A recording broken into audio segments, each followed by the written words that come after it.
جو ایک بڑی اچھی ڈیولپمنٹ تھی اور جس نے باقاعدہ یہ ویسٹرن جو تھے جو الائڈ فورسز تھی ان کو امریکہ سے دور کیا اور ہمارے زیادہ قریب لے کر آئے.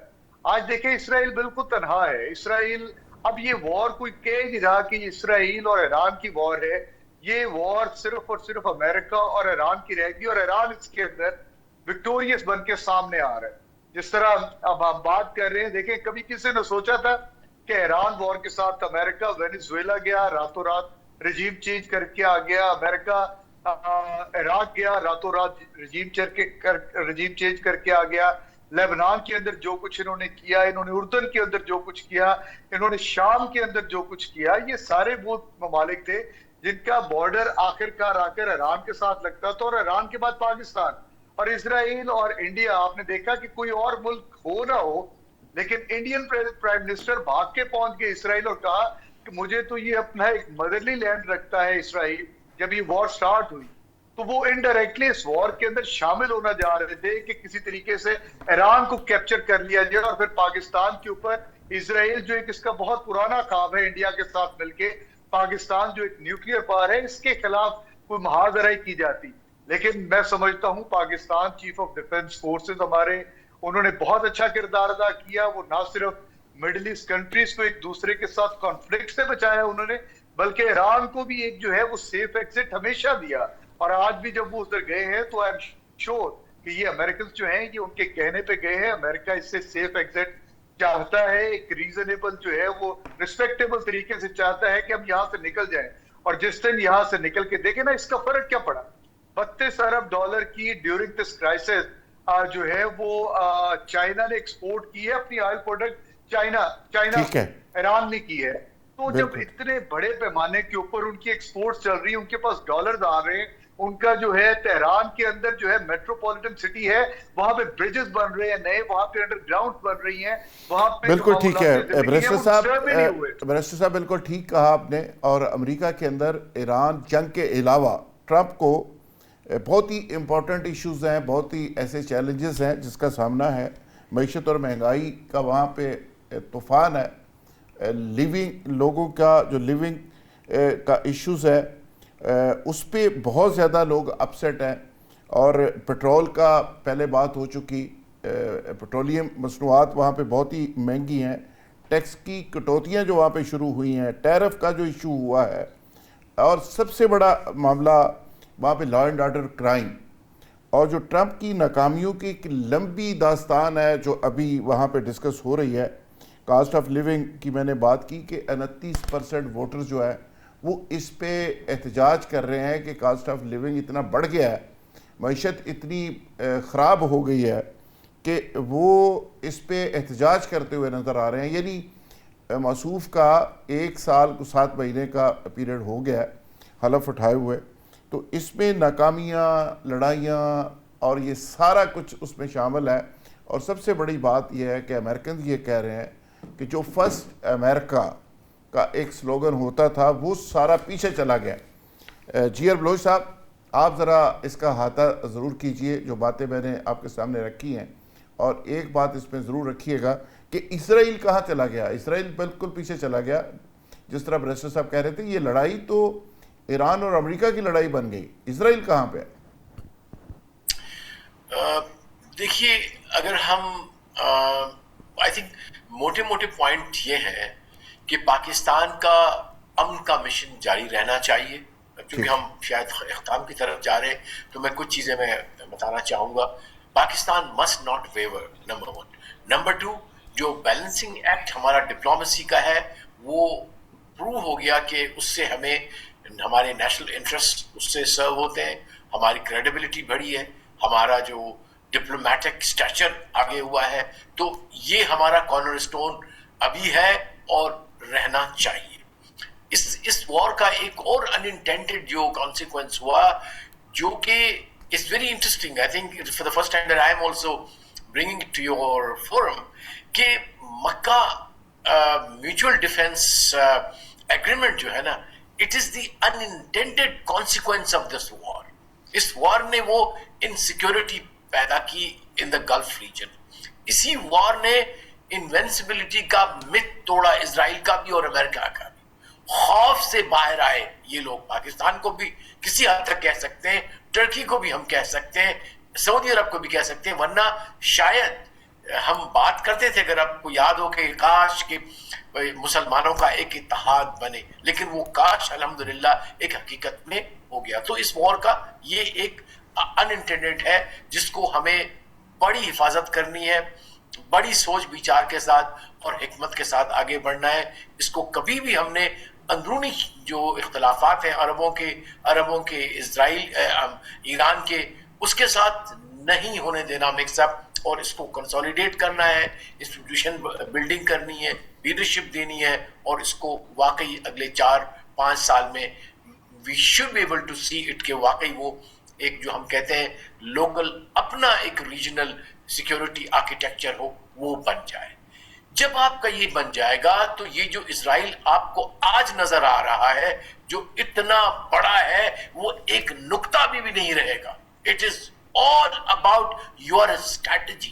It is all your strategy, because ابھی جو اسرائیل کی artificial جو existence ہے, that is all based on money, all based on narratives, all based on misinformation, disinformation.